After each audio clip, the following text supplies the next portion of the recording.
Shine परिवार के आप सभी कस्टमर, सभी एसोसिएट, आप सभी को Rashid Naseem, chairman shine group का प्यार भरा नमस्कार। साथियों, ये कुछ स्क्रीनशॉट हैं जो मुझे मैसेज के तौर पर अभी आए और मैंने आप सभी को शेयर किया।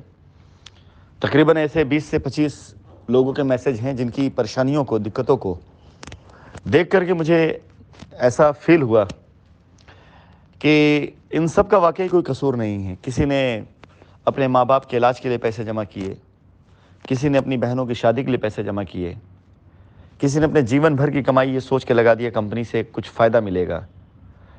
और यकीन जानिए, जो इंसान आपसे बात कर रहा है, मैंने कभी ज़िंदगी में नहीं सोचा था कि इस कंपनी में कभी भी ऐसा कोई दिन आएगा जिस दिन हमें ये सोचना पड़ेगा कि कस्टमर को पैसा नहीं देना। ऐसा कभी नहीं सोचा था हमने। इतना बड़ा साम्राज्य खड़ा किया, इतने लोग थे, कभी कोई दिक्कत आ ही नहीं सकती थी। एक आवाज़ देने पर हज़ारों लोग, लाखों लोग कंपनी के लिए कुछ भी कर सकने को तैयार थे। और आज इस कंपनी में एक कस्टमर जो उम्मीदों के साथ में, यकीन के साथ में कंपनी में निवेश करता है, लाख, 2 लाख, 5 लाख, 10 लाख, आज वो 3 साढ़े 3 सालों से इंतज़ार कर रहा है अपने पैसे के लिए। तो ये देख करके मुझे सिर्फ एक सवाल करना है आप सभी लोगों से, और जो इस कतार में हैं जिनका पैसा है, जो इस कतार में हैं जिन्होंने पैसा निकलने के रास्ते को रोकने की कोशिश करी, कि आखिर क्या मिला लोगों को इस पूरे उसमें। आज एक नाम मेरे सामने आया, धर्मराज सिंह नाम से। आप में से शायद ही किसी को नाम याद हो। ये वो लोग थे जो अपनी लोकल एरिया की नेतागिरी चमकाने के लिए, जब कंपनी रास्ते दे रही थी प्लॉट के ऊपर, तो धमकियां दिया करते थे ये कि अगर कोई आया कंपनी के रिडेम्पशन के लिए तो उसको गोली मार देंगे। यानी एक तरफ लोग लगे हुए हैं काम करके देने के लिए। 2019 की मैं बात कर रहा हूँ कि 2019 में सोशल मीडिया पर बाकायदा काशियाना साइट के प्रोजेक्ट की फ़ोटो डाल करके धमकी दी गई कि यहाँ की सारी बाउंड्री तोड़ दी जाएगी, यहाँ का सब कुछ ख़त्म कर दिया जाएगा, जिसके हिम्मत हुआ कर रोक ले हम गोली। मतलब मुझे पता नहीं किस लिए, क्यों, क्या रीज़न था, आखिर ऐसी क्या वजह थी। आज 19 से 20, 20 से 21, 21 से 22, 22 से 23 हो रहा है, तो बात यही समझ में आती है कि इन सभी लोगों ने लोकल लेवल पर अपनी नेतागिरी चमकाने के लिए उग्र भीड़ का नेतृत्व इसलिए किया था कि लोग इन्हें जानने लग जाएं।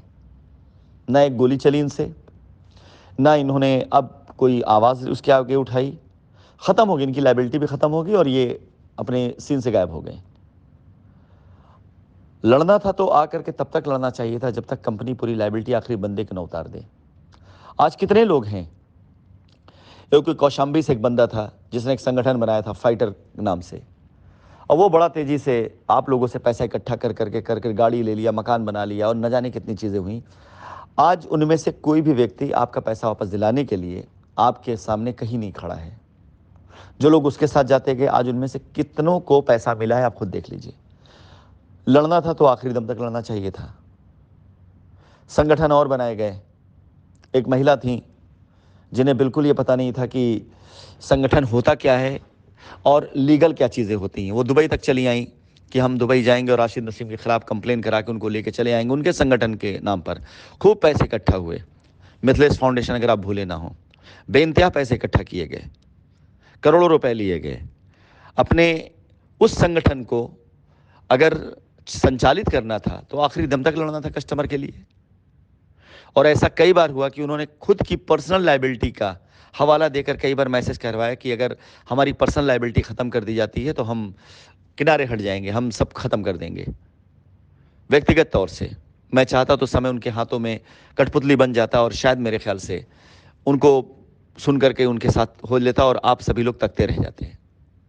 एक कोई कानपुर से बंदा सहदेव नाम का आया, समनागर करके उसका नाम था। उसको मैंने थोड़ा सा क्या बढ़ावा दे दिया, वो कानपुर की साइट पर पोल स्टार पे बैठकर दलाली करने लग गया।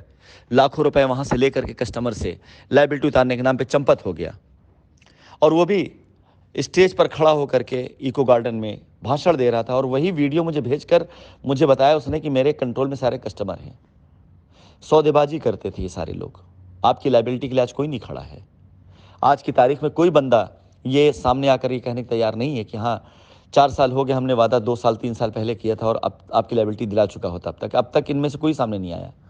एक और महिला थी देवरिया की, तकरीबन 70-80 कस्टमर की लायबिलिटी ऑलरेडी फिक्स हो चुकी थी कि इसको ख़त्म कर दिया जाना था, रास्ते तैयार थे। और उन्होंने अपनी तरफ से एक फरमान जारी कर दिया कि जो ज़मीनें दी जा रही हैं, ज़मीनें 2 कौड़ी की, हम इसको मानेंगे ही नहीं और 2 महीने का समय हम नहीं देंगे, हमारा 15 निस्तारण कर दें, नहीं तो बस 2 महीने के अंदर उनको उठवा लिया जाएगा दुबई से। ये बात होकर के करीब 2.5 से 3 साल हो रही है। आज नदारत है, सीन से गायब है पूरी तरीके से।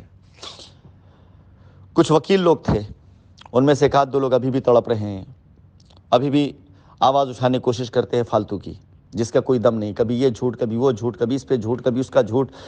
मतलब समझ नहीं आता कि उनका काम ही क्या रह गया। वकालत छोड़ करके बस दलाली के अलावा कोई और काम नहीं रह गया है। वो सारे के सारे लोग जो कभी कस्टमर को गाली देते हैं, कभी एसोसिएट गाली देते हैं, कभी कंपनी गाली देते हैं, कभी कानून को गाली देते हैं, कभी जांच एजेंसियों को गाली देते हैं, कभी उनकी तारीफ करते हैं, कभी कहते हैं कि जांच एजेंसियां मेरी वजह से आगे बढ़ी, कभी उन्हें गाली देते हैं जांच से सही गलत जांच कर रही हैं। समझ में नहीं आता कि सच्चाई में क्या, मतलब बात में क्या सच्चाई है। कि कभी कभी ये कहा जाता है कि मेरे दिए गए दस्तावेज, मेरे दिए गए इनपुट से जांच एजेंसी आगे बढ़ी, फिर उन्हीं जांच एजेंसी पर आरोप लगाया जाता है कि जांच एजेंसियां पता नहीं कैसे काम कर रही हैं। कभी कभी कुछ बताया जाता है, कभी किसी के बारे में, यानी ब्लैकमेलिंग जिनका धंधा बन चुका है। कुछ नहीं हासिल होगा किसी कस्टमर को या ऐसे दलालों के चक्कर में पड़ करके। ये सब के सब एक टारगेट इनका है, आपकी सेवा के नाम पर, आपकी लायबिलिटी के नाम पर दलाली खाएंगे ये, और एक दिन गायब हो जाएंगे ये। आप सभी कस्टमर से निवेदन है, इनमें से कोई आपके साथ ना कल खड़ा था, ना आज खड़ा है, ना कल खड़ा होगा। इन सभी लोगों को बाइकआउट करना शुरू करिए। जो लोग आलतू फालतू ग्रुपों में ऐड हैं, बंद करिए उन ग्रुपों में ऐड होना, निकलिए वहां से। कुछ नहीं हासिल होने वाला है। धरना प्रदर्शन के नाम पर चंदा, FIR के नाम पे चंदा, लायबिलिटी खत्म करने के नाम पे कमीशन, PIL के नाम पे चंदा, रिट के नाम पे चंदा। आप ATM हो चुके हैं कि इधर आपके अंदर जो है PIL का ATM डाला, पैसा बाहर, रिट का ATM डाला, पैसा बाहर, FIR का ATM डाला, पैसा बाहर, धरने प्रदर्शन का ATM डाला, पैसा बाहर। लोगों ने ATM कार्ड, मतलब आपको ATM बना रखा है। ये जो दर्द है लोगों का, ये दर्द बगैर दूर हुए कंपनी की रिस्पॉन्सिबिलिटी, लायबिलिटी खत्म नहीं होगी। इस दर्द को जब तक मिलकर सब लोग दूर नहीं करने की कोशिश करेंगे, ये दर्द दूर नहीं होगा। और शायद मेरे ख्याल से आज तक आपको लीड करने वाला कोई शख्स आपके दर्द को नहीं, बल्कि अपने दर्द को दूर करने के लिए आपको लीड कर रहा था। उसका दर्द था उसका कमीशन, उसका पैसा, उसकी फीस, उसकी दलाली, और इसके अलावा कुछ नहीं। एक व्यक्ति ने भी फ्री में आपके लिए काम नहीं किया होगा, सिंगल व्यक्ति ने फ्री में काम नहीं किया होगा। फिलहाल ये चंद मैंने आप सभी लोगों के सामने जो स्क्रीनशॉट भेजे, सिर्फ इसलिए भेजे कि देखिए, समझिए, जागिए, तय और बिल्कुल होशियार हो जाइए। अब ऐसे लोगों की पकड़ से दूर होइए। कल सवेरे से मेरा अभियान शुरू होगा, 15 तारीख की रात तक लगातार मैं कंटिन्यू, भले ही मुझे 18 घंटे 20 घंटे काम करना पड़े, मैं आप सभी लोगों से बात करते हुए, आपकी रिपोर्ट तैयार करते हुए, आप सभी FIR वालों से बात करते हुए, उनके मन को जानते हुए, और ये जो आप सभी लोगों ने एक फैसला किया ना सुप्रीम कोर्ट में जाने का, इसके लिए मैं रास्ता तैयार करा दूंगा। मैं कंपनी की तरफ से नहीं, लेकिन व्यक्तिगत तौर से आप सभी लोगों के लिए सहयोग के तौर पे खड़ा रहूंगा। क्यों? क्योंकि यहाँ पर कस्टमर के हक की बात है। रास्ता चाहे जैसे मिले, रास्ता मिले। हमें कोई भी ग्रांट अपने लिए नहीं चाहिए। आज सच बताऊं तो आज की तारीख का आगे बढ़ना कंपनी के लोगों के लिए बड़े फायदे की चीज़ होती है। बार बार तारीख पे तारीख बढ़ती जाती है, और जो लोग कस्टडी में हैं उनको कस्टडी पीरियड होता है, उसके बाद उनकी कस्टडी में जमानत मिल जाती है।